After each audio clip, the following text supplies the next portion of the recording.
Hi friends, welcome back to our channel. రేపు శనివారము శని త్రయోదశి గురించి తెలుసుకున్నాం. శని త్రయోదశి రోజు ముఖ్యంగా శనీశ్వర స్వామికి చాలా ప్రీతికరమైన రోజు. ఆ రోజు అందరూ శనీశ్వర స్వామిని పూజిస్తారు. ఎందుకంటే శనీశ్వర స్వామి వలన వచ్చేటువంటి ఏ కష్టాలైనా తొలగిపోయి అన్ని విధాల మంచి చేకూరుతుందని.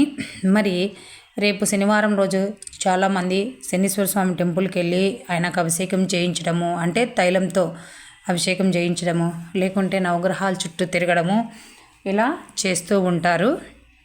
అలా చేయడం వల్ల శని దోషం నుంచి విముక్తి పొందుతారని పండితులు చెబుతున్నారు. అదే కాకుండా ఈ యొక్క శని త్రయోదశి రోజు చాలామంది ఉన్నట్టుండి కొన్ని విషయాల్లో అబద్ధాలు చెప్తుంటారు. అలా ఆ రోజు అబద్ధాలు చెప్పకుండా ఉండటము, సడన్గా ఉన్నట్టుండి ఏ విషయానికైనా కోపం తెచ్చుకోకుండా ఉండటము, తర్వాత ఇతరులను అవమానించకుండా ఉండటము, అదే కాకుండా ఇనుముతో కూడిన వస్తువులు దానం చేస్తూ ఉంటాం. అంటే మన ఇంట్లో ఏదైనా ఇనుముకు సంబంధించినటువంటి వస్తువులు, ఐరన్ బాక్స్ కానీ, లేకుంటే ఒక కత్తెర, ఇలాంటి ఏదైనా ఇనుముకు సంబంధించిన వస్తువులు ఆ రోజు దానం చేయడము. తర్వాత పాదాలతో ఎవరినైనా తాకడం, మనం ఎక్కడైనా టెంపుల్కి వెళ్ళినప్పుడు పొరపాటున ఒకరి కాలు ఒకరు తొక్కుతూ ఉంటాం, అలాంటివి జరుగుతుంటాయి.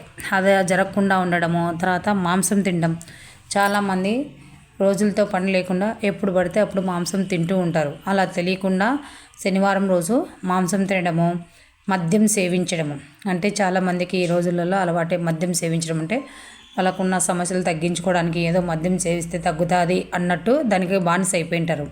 సో అలా తెలియకోకుండా శనివారం రోజు పొరపాటున మద్యం సేవించడం వంటివి, ఇప్పుడు మనం చెప్పుకున్న ఈ పనులన్నీ ఆ రోజు చేయకోకుండా ఉండడం మంచిదని చెబుతూ ఉన్నారు. అదేవిధంగా ఏం చేస్తే మంచి జరుగుతుందో కూడా ఇప్పుడు తెలుసుకున్నాం. ఆ శనివారం రోజు శని త్రయోదశి రోజున ముఖ్యంగా నలుపు వస్తువులు ధరించడము, పేదలకు ఆహారం పంచిపెట్టడము, నల్ల నువ్వులు దానం చేయడము, అదే కాకుండా మనకి ఇంకా వీలయ్యి టైం ఉంటే కనుక శని చాలీస అని ఉంటుందండి. ఆ యొక్క శని చాలీస పఠనం వంటివి మనము చేయడం వల్ల మంచి జరుగుతుందని నిపుణులు సూచిస్తున్నారు. ఓకేనా friends, thank you for watching this video. మీకు తెలిసిన ఈ విషయాన్ని మరికొందరికి షేర్ చేయండి. మరి ముఖ్యంగా ఈ వీడియోను చాలామంది చూస్తున్నారు.